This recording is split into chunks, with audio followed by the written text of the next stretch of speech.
Graça e paz. Meu nome é Patrícia Cavion e estou diariamente fazendo a leitura do devocional Café com Deus Pai. Autor, Pastor Júnior Rostirola. Não perca Jesus na caminhada. Terminada a celebração, partiram de volta para Nazaré, mas Jesus ficou para trás, em Jerusalém, sem que seus pais notassem sua falta.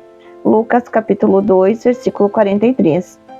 Anualmente, José e Maria iam a Jerusalém para a comemoração da Páscoa.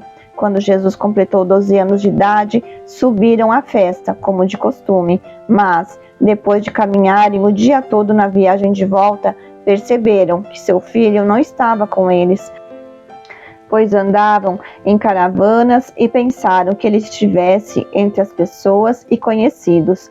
Ficaram tão preocupados com outros assuntos que seus olhos e pensamentos não estavam focados na pessoa certa. Esse relato chama minha atenção para o perigo da rotina, do costume e das ações automáticas que podemos deixar que conduzam a nossa vida. Quantas vezes você ficou ocupado e não deu a devida atenção a Jesus? O olho, ele é um órgão complexo e com alto grau de desenvolvimento, fundamental para perceber o que está à nossa volta. Contudo, ele não é capaz de focar duas coisas ao mesmo tempo. Por exemplo, o motorista de um carro não consegue simultaneamente visualizar a estrada à sua frente e a bela paisagem ao seu redor, pois, se olhar para o lado, a direção se tornará insegura.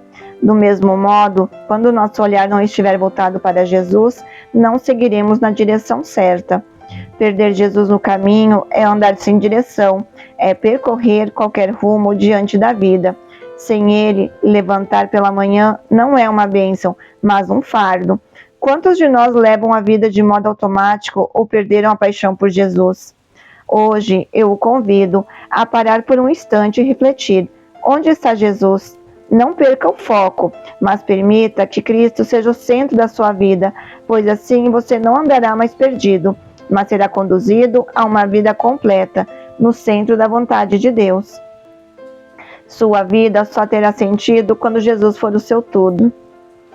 105 de 365 dias. Leitura bíblica, João 16. Palavra-chave, direção. Versículos do dia. Salmos, capítulo 25, versículos 4 e 5 nos diz: Mostra-me, Senhor, os teus caminhos, ensina-me as tuas veredas, pois tu és Deus, meu Salvador, é a minha esperança, está em ti o tempo todo. Amados, nós devemos reconhecer a nossa dependência de Deus e pedir-lhe orientação. Quando ele diz, guia-me com a tua vereda, ensina-me, tu és Deus, meu Salvador, e a minha esperança está em ti o tempo todo. Isso significa que devemos confiar na bondade e misericórdia de Deus e que devemos esperar nele em todas as circunstâncias da vida.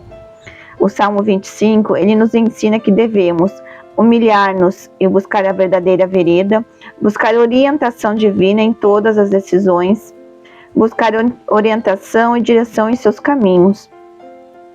Salmo 25 nos ensina a confiar em Deus e buscá-lo em todas as circunstâncias da vida.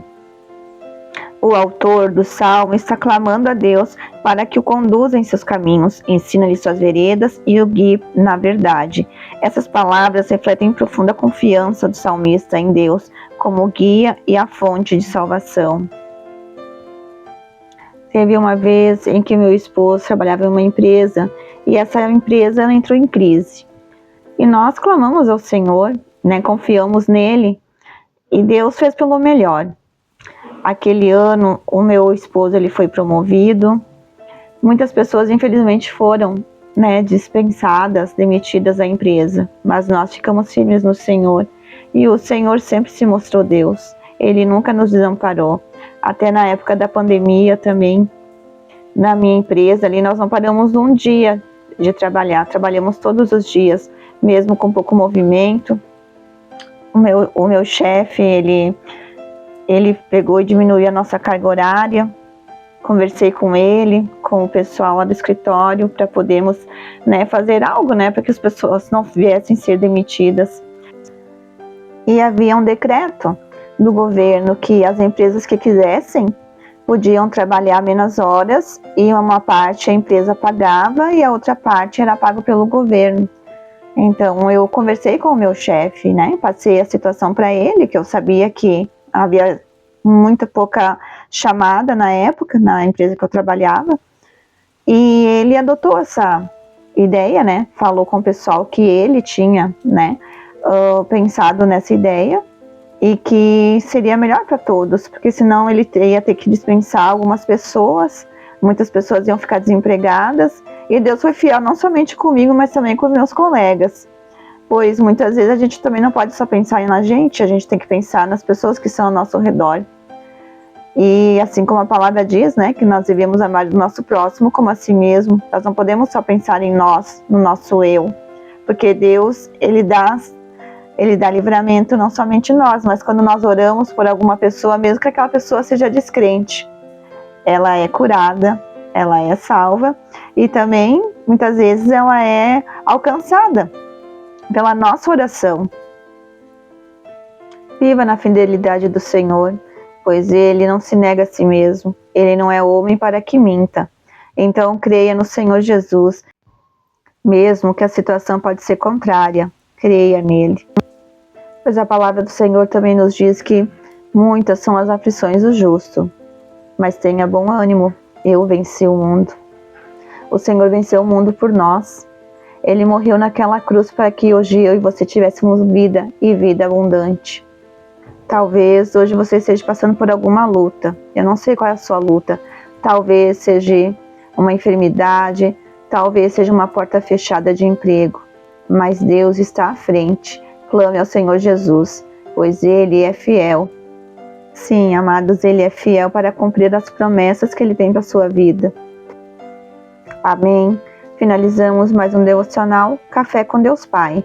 Deus abençoe e até a próxima. Audiobook Surpreendidos pelo Reino.